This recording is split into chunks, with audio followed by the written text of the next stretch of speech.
శ్రీమదాంధ్ర మహాభారతము ఆది పర్వము. తన తప్పు తెలుసుకున్నాడు పౌష్యుడు. అయ్యా, నాకు సంతానం కావాలి, దయచేసి తమ శాపం ఉపసంహరించుకోండి అని పౌష్యుని ప్రాధేయపడ్డాడు ఉదంకుడు.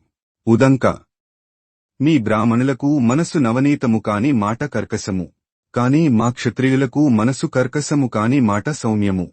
బ్రాహ్మణుడు తన శాపం ఉపసంహరింపగలరు కాని క్షత్రియులకు అది సాధ్యము కాదు. కాబట్టి నీవు నాకు ఇచ్చిన శాపము ఉపసంహరింపుము అని అన్నాడు. అలాగే అన్నాడు ఉదంకుడు. నా శాపము, అంధత్వము కొద్దికాలము మాత్రమే ఉంటుంది, తరువాత శాప విమోచనమవుతుంది అని చెప్పి ఉదంకుడు కుండలములతో సహా గురుపత్ని వద్దకు వెళుతున్నాడు. దారిలో ఒక జలాశయము కనపడింది.